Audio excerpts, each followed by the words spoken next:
un plaisir et c'est un honneur de présenter Jacques Vergès, qui ne se rappelle pas du tout de moi, ce qui est tout à fait normal. Oui, tout à fait, c'est exact. C'est exact. Nous avons été deux des héros du même film. Pardon? Nous avons été les deux héros du même film. Enfin, vous avez été le héros plutôt du film de Barbet Schroeder, l'avocat de la terreur, dans lequel j'avais eu le plaisir d'être un des témoins. Mais la première fois que j'ai rencontré Jacques Vergès, c'était il y a 30 ans, à l'époque environ 30 ans, à l'époque du procès Barbie à Lyon. J'avais été le voir parce qu'à l'époque, je m'intéressais à un collaborateur qui s'appelait Paul Touvier, et je pensais que son client savait peut-être des choses, et puis Jacques Vergès m'a reçu très gentiment dans son cabinet. J'ai rien appris, parce que je crois qu'il n'y avait pas grand-chose à dire à l'époque sur cette question, mais j'ai gardé un souvenir tout à fait fasciné de vous, je dois l'avouer, et entre autres parce que vous êtes cet homme qui se plaît être le provocateur, qui se plaît être le salaud lumineux, qui se plaît être l'homme qu'on déteste parfois, à tel point qu'on peut peut-être se demander si c'est pas aussi une posture d'élégance, d'une certaine manière. J'ai quelques questions, avant de donner la parole à la salle, ce qui sera le plus intéressant, j'ai quelques questions à vous poser. D'abord, fatalement, je commencerai par celle que tout le monde, je crois, se pose. Vous faites allusion dans votre livre au moment où vous êtes parti pour des aventures qui en tout ont duré 9 ans et se sont achevées par des désastres. Nombre de mes amis sont morts. Un pacte de silence me relie aux survivants, dites-vous. Vous faites évidemment allusion à ce qu'on appelle les années mystères de votre biographie, mais vous ne dites pas grand-chose. Est-ce qu'on peut espérer un jour, peut-être dans 20 ans, dans 30 ans, avoir un livre qui paraîtrait, quand les choses sont totalement égalisées, de vous, quelque part, qui soit dans un coffre et qui attend de sortir? Oui, bien sûr. Le problème, c'est le pacte de silence avec des survivants. Ce pacte, au fur et à mesure que les survivants disparaissent, ça dénue. À moins qu'ils disparaissent avant eux. Mais, ceci étant, comme je l'ai dit, sur la route de la soie, le vent soulève parfois les courriers perdus par les caravanes. Et des années plus tard, reviennent à la mémoire des gens indirectement. J'évoque ici, de cette période, un soir, je reçois la visite d'une jeune femme très belle qui me dit: je suis la fille de Mortadar plutôt, il est votre ami. Vous savez comment il est mort? J'ai dit oui, il est mort, il a été tué par la police quand votre tante, la sœur de Mortadar, Ménadier, la belle Ménadier, la démocrate, était au pouvoir. La police de Ménadier a tué son frère. Et aucun des policiers n'a été inquiété. Et donc, ça me rappelle tout à coup, ça me rappelle un événement dont je n'ai pas parlé, ça me ramène 30 ans en arrière, nous sommes à Damas, Mortadar et moi. Le soir, on rêve. Le ciel embrasé, de victoire. Et puis ça s'est mis par un assassinat. Voilà donc tout d'un coup quelque chose qui revient que personne ne connaissait. Ou bien vous avez dans le film de Barbet Schroeder un passage, un politicien libanais qui écoute au port surprend une conversation entre Yasser Arafat et Salamé. Salamé chargé des services. Yasser Arafat dit à Salamé: mais qui est ce Vergès? Et Salamé lui dit: un grand avocat et un ami. Et Yasser Arafat dit: alors continue. La conversation est mystérieuse, pas entièrement, puisqu'il me définit comme les deux qualités qu'il faut, avocat et ami. Et ceci me fera un autre jour, je suis à Paris. Mais pendant cette période-là, je suis à Paris. Là, le pas que je suis dans ce jour plus que il est mort. Je passe devant un café place de la Madeleine. Un ancien condamné à mort que j'ai défendu. Souvent mes clients sont condamnés à mort, mais ils vivent toujours. Et donc lui me fait signe On prend un verre ensemble, il me dit, je ne te demande pas ce que tu fais, et il ne me demande pas ce que je fais.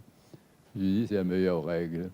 Et il me dit, j'ai des choses confidentielles à te dire, on va quitter le café. On quitte le café. Il me dit, tu sais que Salamé craint d'être enlevé par le Mossad et jugé dans un grand procès comme Eichmann. Je lui dis, et il attend un visage à ce moment-là de te prendre comme avocat. Es-tu au courant? Je lui dis, oui, je suis au courant. Est-ce que tu accepterais? Oui, j'ai accepté le principe, mais je pense que ça ne viendra pas. Parce que Salamé n'est pas Eichmann. Le procès ne risque pas de se dérouler de la même manière. Et donc, là, on découvre que Salamé envisageait de me prendre comme avocat. Donc, au fur et à mesure, les choses se révèlent. Vous qui êtes un spécialiste de ces découvertes, vous pouvez vous y consacrer. Ah, mais ce sera un plaisir. Hein? Ce sera un plaisir. Autre question que je me pose, je me pose une question. Vous êtes l'homme qui a défendu les victimes de la torture en Algérie. Vous êtes aussi l'homme qui a défendu Klaus Barbie, tortionnaire de résistants. Il y a un film et un livre magnifique de Pierre Schoendorfer qui s'appelle L'honneur d'un capitaine, qui est l'histoire d'un capitaine de l'armée française qui torture en Algérie. Oui. Est-ce que vous auriez défendu un officier tortionnaire en Algérie? Là, c'est en Algérie, non. Pourquoi? Non pas parce que ça aurait, personnellement, j'aurais refusé, mais ça aurait blessé des amis. Mais c'est donc une limite à ma liberté, une limite qui ne vient pas de moi. Et qui ne vient pas de vous. L'officier tortionnaire en Algérie a le droit d'être défendu. Par exemple, vous savez, au moment du procès Barbie, ma secrétaire de l'époque connaissait un confrère juif. Elle me dit, vous savez, il voudrait défendre Barbie également. Je demande si vous serez d'accord. Je dis bien sûr. Elle revient. Elle dit, mais il pose comme condition que vous ne sachiez pas du tout ce qu'elle va dire. Que je lui dis, c'est honnête. Je pense que ce ne sera pas une trahison. Donc j'accepte de découvrir ce qu'elle va plaider en l'écoutant. Elle revient ensuite, elle me dit, maintenant tout est en ordre, sauf que son père a été déporté. Il va demander l'autorisation à son père, qui a refusé. Donc la limite à la liberté, en fait, vient de l'autre. Pardon? La limite à la liberté, c'est l'autre. Mmh. Une question encore. Vous avez un aveu dans le livre qui peut... Vous êtes un homme de gauche. Vous êtes un homme de gauche, incontestablement. Oui. Vous avez un aveu à un moment qui pourrait dérouter, qui pourrait choquer même certains de vos lecteurs de gauche. Vous dites, oui, j'ai aimé la guerre, sans m'en cacher, et je me suis efforcé de participer à toutes celles que notre temps offrait. Oui. Comment est-ce que vous combinez cette fascination par la violence, pour la guerre, et l'humanisme naturel qu'on attend chez un homme de gauche? Écoutez, ça dépend de quelle gauche. Si vous parlez de la gauche social-démocrate libérale, sans doute avez-vous raison. Et elle est socialiste du fiscal. Mais si vous en référez au prophète, Marx Engels dit la violence et la gésine est la coucheuse de toute société en gésine. On ne peut pas dire que les disciples de Marx étaient tous des pacifistes. D'autre part, on ne peut pas nier, même quand on est de gauche aujourd'hui, la violence de la Révolution française, dont tout le monde se réclame. Et les résistants n'étaient pas des tendres. Est-ce que vous vous décrivez aussi à un moment, vous parlez des rêves évanouis, on vous demande ce qui vous reste, et vous répondez, il me reste ce qu'il reste à un seigneur périgourdin de retour des croisades. Il a libéré le tombeau du Christ que les Arabes ont repris dans la foulée. C'est dans l'ordre des choses. Est-ce que le temps est un grand égalisateur qui rend toute chose? Bien sûr. Si vous voulez, en Occident, nous n'avons pas la notion du temps. Dans les civilisations asiatiques, on a la notion du temps. Est-ce que ce temps qui passe... Par exemple, dedans, je parle de cette rencontre avec ce type qui voulait me tuer Oui, tout à fait. et qui me voyant 20 ans après, me serre la main. La paix des braves. Hein, oui.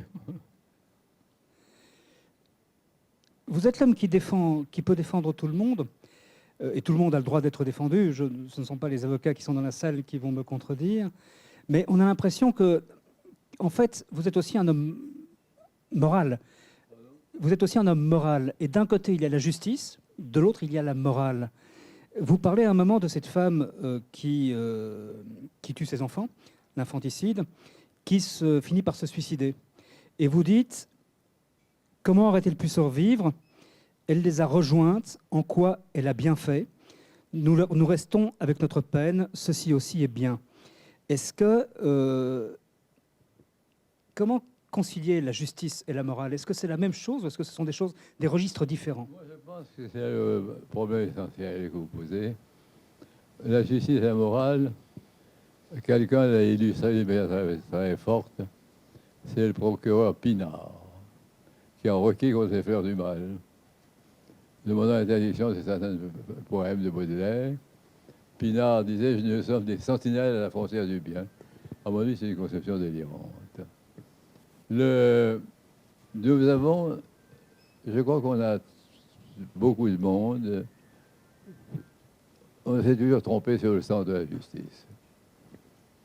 Vous avez récemment une exposition qui a été faite par les plus grandes autorités à Paris, au musée d'Orsay, intitulée « Crime et châtiment ». Je pense que c'est un titre absurde. Quand vous voyez dans la rue un cadavre avec un poignard dans le dos, vous ne prenez pas un air en figurique pour dire « crime et châtiment ». Vous dites « qu'est-ce qui s'est passé? Pourquoi ?» Vous cherchez un sens à ce. Et le sens n'est pas donné par le châtiment, mais par la vérité. Et donc, qu'en face d'un crime, vous avez eu toujours cette conception fausse d'un duel. Duel entre la défense qui voudrait la peine la plus faible, l'accusation, la sanction la plus lourde. Alors que le problème n'est ni la sanction la plus lourde, ni la sanction la plus faible, c'est la vérité qui intéresse tout le monde, aussi bien l'accusation que la défense.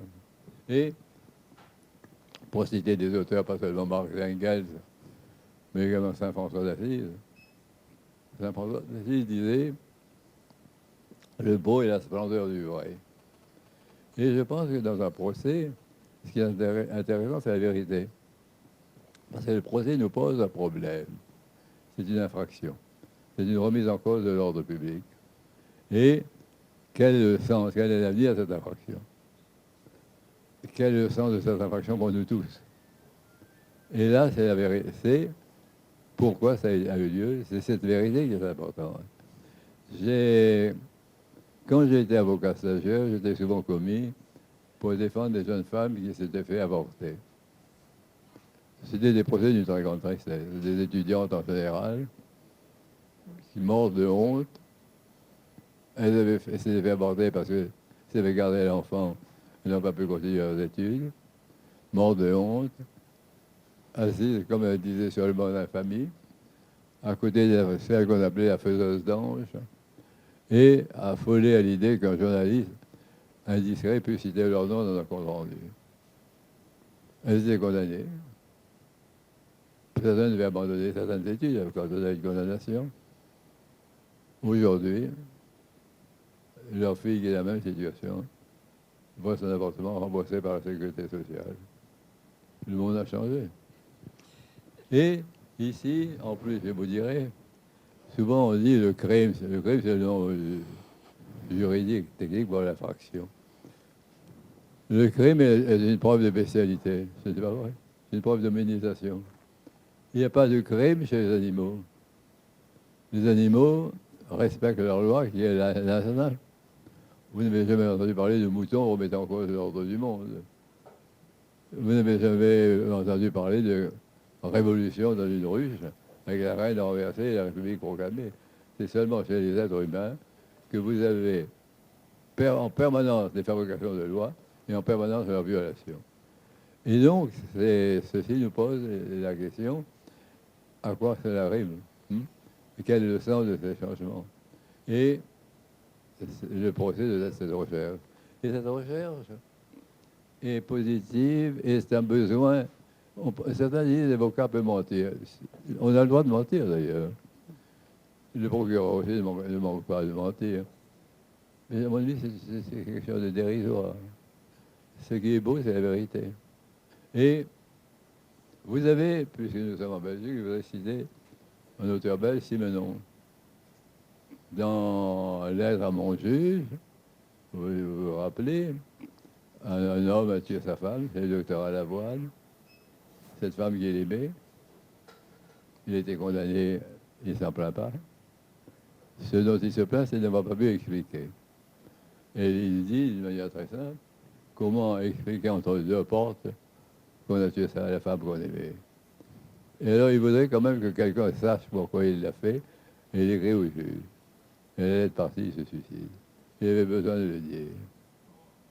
Une nuit, un jour, je défendais un monsieur qui était poursuivi pour avoir précipité sa femme sur les roues d'un train la nuit dans une gare déserte. J'avais pu obtenir pour lui un non-lieu, le conducteur de la locomotive certifiant qu'il avait vu la femme se précipiter toute seule, et même pas remarqué la présence d'un homme dans la gare. Non-lieu, il me remercie, il est content, il perd ses horaires, je ferme le dossier. Une nuit, il m'appelle. C'est souvent la nuit que ça se passe. Maître, écoutez-moi, c'est un ordre et une demande. Je dis, je vous écoute. Je suis coupable. Je connais le dossier, je lui dis, non, vous n'êtes pas coupable. Je dis, si. Je ne suis pas coupable de l'avoir jeté sous le train. Je suis coupable de ne l'avoir pas empêché de le faire, alors que je devinais qu'elle allait faire ce geste. Je lui dis, mais vous l'aimiez? Il me dit, si je ne l'aimais pas, je ne vous appellerais pas. Et puis il raccroche. Il avait ce secret lourd à porter, mais à qui le confier? Au juge. Le juge, malheureusement, est prisonnier des règles de la procédure. Le juge ne peut pas entendre un prévenu sans un greffier qui tape, un procureur narquois qui écoute. Comment voulez-vous qu'un livre se confesse? C'est pas possible. Le prévenu ne peut pas faire. Le coupable ne peut pas appeler le curé, même le curé va lui faire la morale. Alors là, il s'est dit, je vais appeler Vergès. Il va m'écouter, il ne me jugera pas.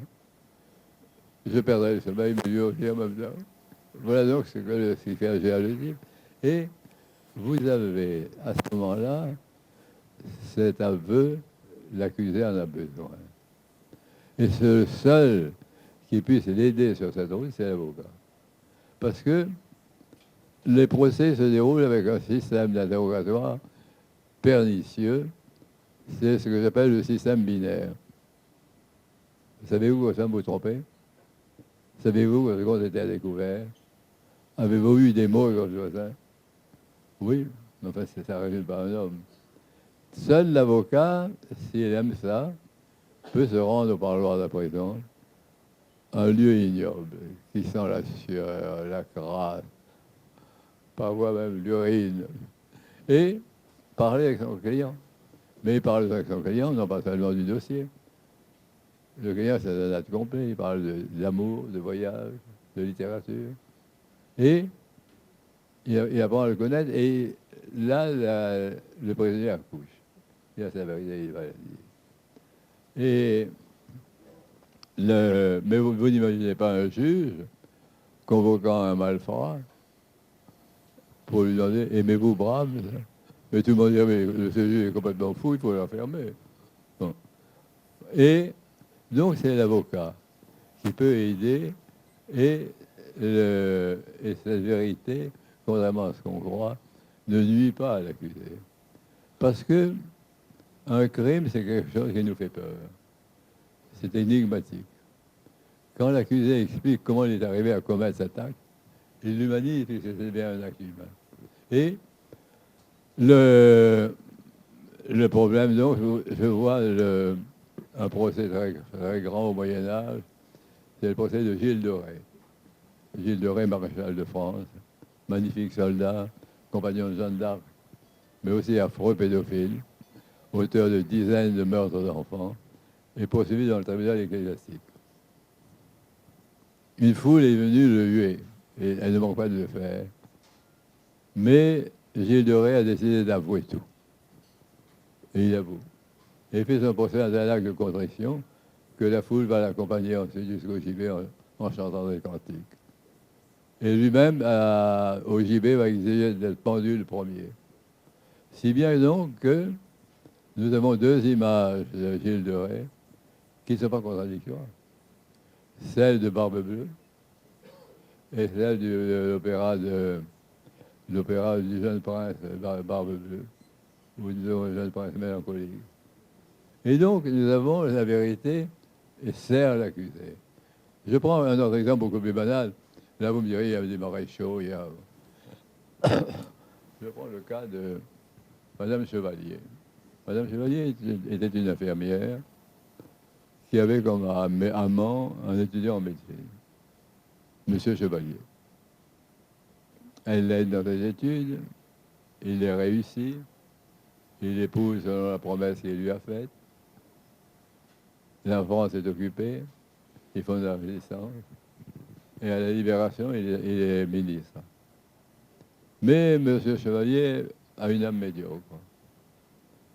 Il a honte désormais cette compagne des mauvais jours. Elle ne sait pas se tenir à table. Elle confond Céline et Giraudoux. Alors, il cesse tout rapport avec elle, parce qu'elle interprète comme une injure. Il la bafoue ouvertement, avec, comme on dit maintenant dans certains milieux en France, avec des libertines. Et il demande le divorce. Alors, une nuit, les voisins du appartement entendent « pom, pom, pom, pom ». 3 coups de feu et un coup de grâce sans doute. Madame Chevalier a tué M. Chevalier. Le procès a lieu à Reims. Madame Chevalier ne se drape pas de mensonges. Elle a voulu, je suis un imbécile, je suis une midinette, je suis une conne. Et pour moi, cette rencontre avec cet homme a été un éblouissement. Toute ma vie s'est ramenée à ma vie à côté de lui dans son ombre. Et quand il m'a retiré son ombre, j'ai perdu la tête. Le procès devient un mélodrame. Et le procureur qui a donné dit aux jurés, messieurs, je voudrais vous rappeler que vous avez rendu ici une décision de justice, non pas une décision de roman. Il n'a pas été entendu. Elle a été acquittée à l'unanimité. Ce qui m'anime, c'est la curiosité pour l'être humain. Je pense que l'être humain, c'est le plus grand mystère qui existe.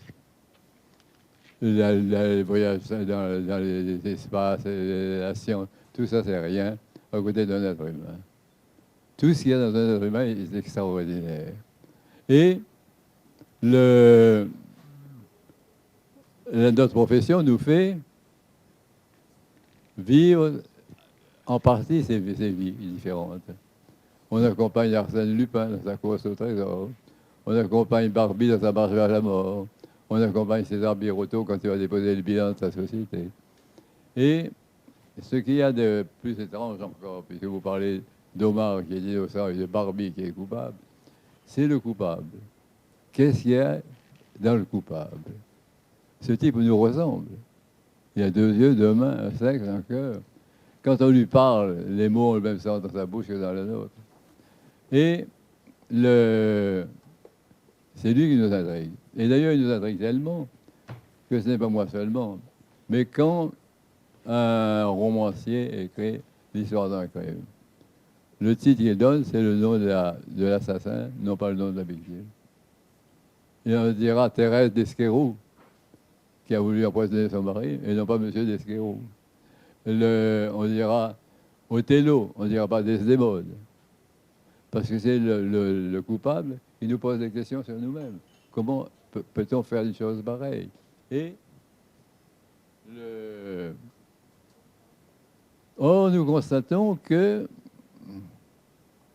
l'être humain est pas profondément contradictoire.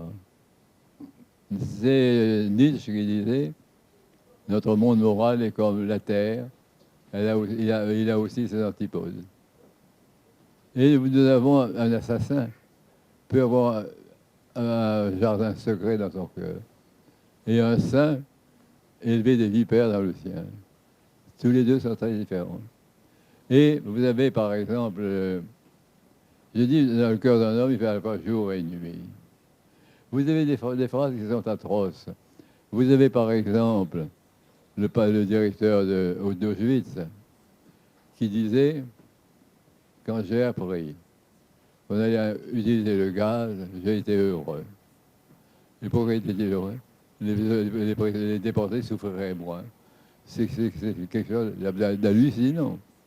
Vous avez je voudrais prendre l'exemple de ceux qui ont combattu ces criminels. Le juge Falcone, qui est mort de sa lutte contre la mafia, dit, pour être efficace dans la lutte contre la mafia, il ne faut pas prendre les mafieux pour des monstres, mais les voir pour ce qu'ils sont des êtres humains. Parce que s'ils sont des monstres, on ne comprend pas ce qu'ils veulent. Si ce sont des êtres humains, on peut deviner leur motivation, leur faiblesse, leur force, leur démarche, et nous y opposer. Je prends le cas de Primo Levi, l'écrivain juif italien déporté, qui dit « Nos bourreaux n'étaient pas des criminels nés, ni des monstres, hélas, mais des hommes ordinaires. » Comment des hommes ordinaires peuvent faire cela? Et vous parliez de Barbie. Là aussi, vous avez toute une hiérarchie, tout un monde étrange. Vous avez dans la torture le tortionnaire. En général, c'est un homme moyen, je dirais même parfois médiocre, parfois rusé. Il s'appelle Barbie, il s'appelle Douche au Cambodge, il s'appelle Osarès à Alger. Cet homme n'est pas un sadique, c'est pas le marquis de Sade. Il ne loue pas une bonbonnière avec ses propres fonds. Il ne recrute pas des prostituées qu'il va empoisonner. Il opère dans un lieu que l'armée lui a fourni, avec des instruments que l'armée lui a fournis et des victimes que l'armée lui a fournies. Et selon un carnet de route, savez-vous qu'à Guantanamo, quand ils font le supplice de la baignoire, et qu'ils attachent le prisonnier sur une planche pour le basculer, les dimensions de cette planche sont données par le ministère de la Justice et par une lettre sans doute écrite par un diplômé de Harvard.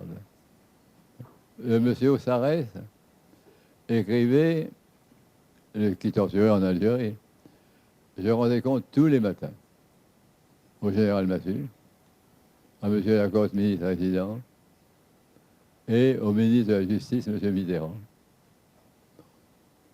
Aujourd'hui, vous avez en Allemagne un homme qui a joué un très grand rôle au temps militaire, c'était Speer, l'architecte, fils d'architecte, petit-fils d'architecte.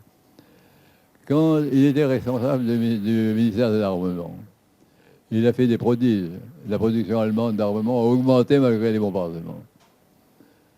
Mais il avait sous ses ordres le camp de Dora, un camp souterrain où les prisonniers travaillaient à la lumière artificielle à fabriquer des fusées.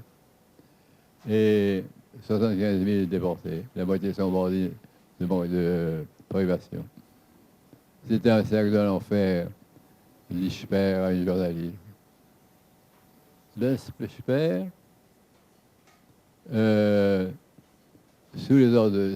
Donc, nous avons Speer d'un côté, on a Barbie de l'autre. Barbie, il a du sang sur les mains. Speer n'a pas de sang sur les ongles. Speer est distingué. Speer va écrire au cœur du Troisième Reich, que c'est un grand succès. Et le Wall Street Journal va dire des mémoires de Speer que ça ressemble aux confessions de Saint-Augustin. Comparer Speer à Saint-Augustin, il fallait le faire. Et c'est certain que Speer est le donneur d'ordre, il est beaucoup plus coupable. Mais que passer une nuit à discuter de Nietzsche avec Speer, est certainement plus intéressant que de passer une nuit à discuter de Nietzsche avec Barbie. Et voilà donc le monde dans lequel nous évoluons. Il est évident que il était plus évident de parler d'un roman de Balzac, Le splendeur et misère des courtisanes, avec François Mitterrand, qu'avec Gueule tordue, l'adjoint français de Barbie. Donc voilà où nous en sommes. Et donc, c'est ce monde qu'on essaye d'explorer. Et parfois, on est fasciné par sa idole. Mais en même temps, à côté de sa idole, il y a du lumière. Et un jour, je défendais une jeune fille